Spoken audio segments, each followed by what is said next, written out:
one of us got it.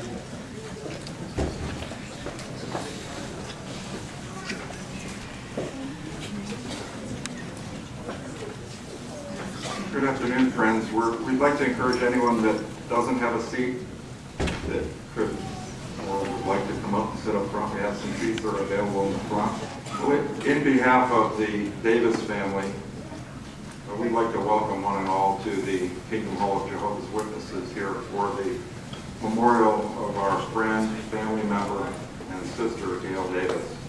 And Gail chose a song that she'd like to have us sing before we start. And so if you can, if you're able and you want to stand up, if the song is typed out for you here, we're going to have music. It's not a cappella. And thankfully. And if you'd like to stand, we're going to sing song number 134 as an opening song, which Gail requested.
By the song, what was on Gail's heart, and you can appreciate the many things that she thought about there.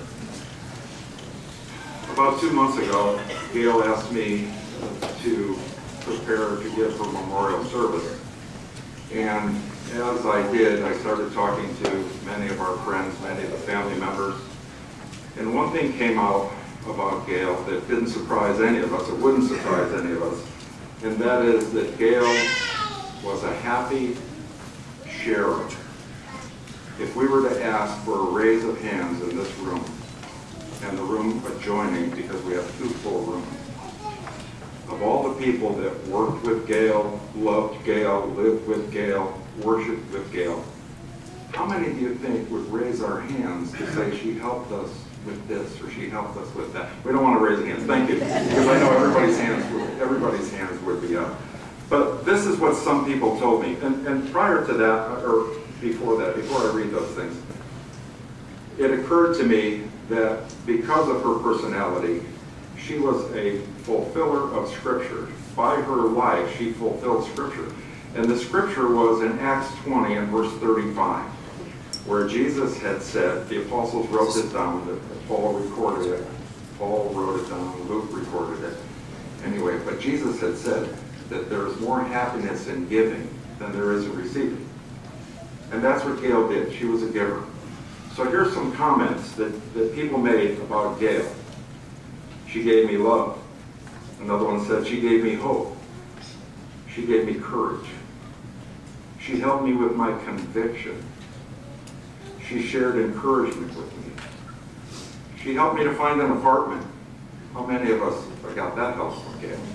And many of you that work with her in the real estate field know that she helped many to find a house. In their first house, in the obituary, the Atascadero paper, it said that she loved helping people to become first-time home buyers. And so she helped people do that. She helped people get financing. She shared food. She shared Bible truths with me. She made me laugh, one sister said. She gave me her time. She listened to me. She gave me a gift.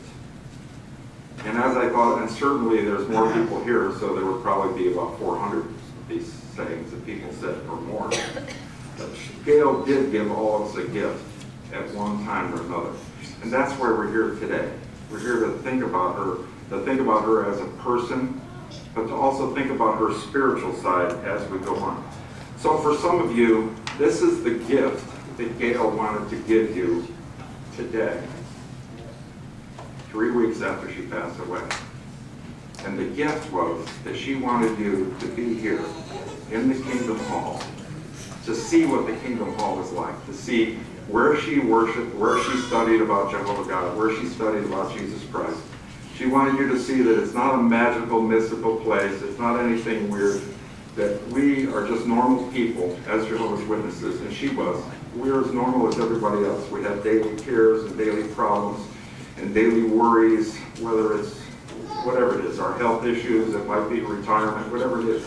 But she knew that through her study of the Bible, that could help us with all of our problems. And her gift to you is to share her hope, the hope that she had based on what the Bible said. We're going to talk about that in a minute. But first I have to get through this paper that she dictated to Cheryl Eddington late June, early July this year. And it was a letter that she wanted me to read here. So some of the information is in the pamphlet that you have here, but not exactly written the same way. This is the way she dictated it to Cheryl. She said, Gail Louise Davis, I was born in Hayward, California on February 25th, 1950 to Ed and Joan Doreen. I'm sorry if I pronounced it wrong. Doreen, thank you. Our family moved to a little town of 12,000 in South Pasadena, California. I spent most of my formative years there growing up with my 8 siblings, in order: Gary, Steve, Linda, Sue, Gail, Larry, of course she considered herself, Larry, Glenn, Robert, and Paul. I loved them all. I felt like I grew up in a Norman Rockwell painting. After graduating from South Pasadena High, I attended Pasadena City College with a view to becoming a marine biologist until I met Bob Davis, a student from Hawaii. Much to my son's humor, we met at a fraternity party, she said. My career choice, she had a lot of spunk, you know. My career choice changed to being a wife and a mother, and a much more difficult and challenging life. Together, Bob and I had 3 adorable sons, Joseph Keola, Mark Kehova, and Matthew Kananda Davis. I was married 42 years to Bob Davis. I was always involved in some cause and wrote a letter to the then Governor Edmund G. Brown of California, wondering why girls couldn't play sports like boys, especially when I could outplay and outrun most of them. That's what she said. She said, I was the president of the pep squad in high school, and I started the SOS, Save Our Society group, hoping that I could change the world. And tonight we'll find out, as you already know, that in some small way or large way, she has changed the world for many of us. She continues on, she says, after giving birth to Joe, my grandfather died, and it made me wonder what happens when we die, and is this life all there is? So right then and there, I took Joey and we both kneeled as I said a fervent prayer to Jesus, asking him if he was really real, and if so, to let me know. A week later, a young girl of 14 knocked on my door and proceeded to teach me some Bible truths. Later, she returned with her mother, and that began the long journey of studying the Bible for over 2.5 years with me. They deserved a Purple Heart. I was praying once again, telling Jesus, not Jehovah's Witnesses. That couldn't be right. Anyone but them, she said. I had a tiger by the tail. I didn't want to hang on, but I didn't want to let go either. Eventually, I proved the Bible truths to myself, and I never looked back. It was the best decision I ever made. She goes on to say, I was baptized in 1974 at Dodger Stadium along with 2,000 other souls. We moved from Southern California up to Atascadero in 1982. We were blessed with our grandchildren, Sean, Corinne, and Tess, as well as our loving extended family of our wonderful daughter-in-laws, Julie, Elise, and Jessica.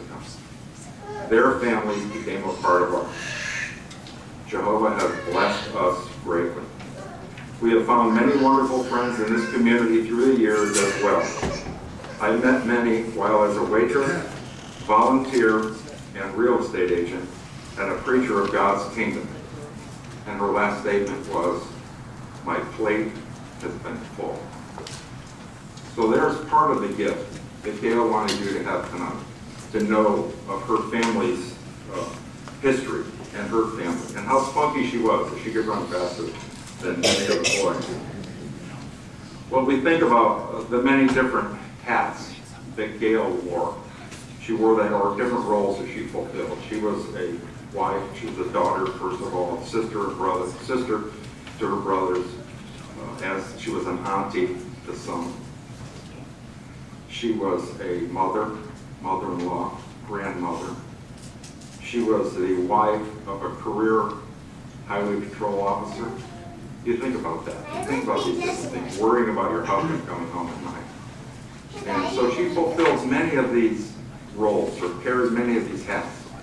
We know that she was a consummate real estate agent, that she could find you a piece of land to build a house on, no matter where it was. And she could help you with that.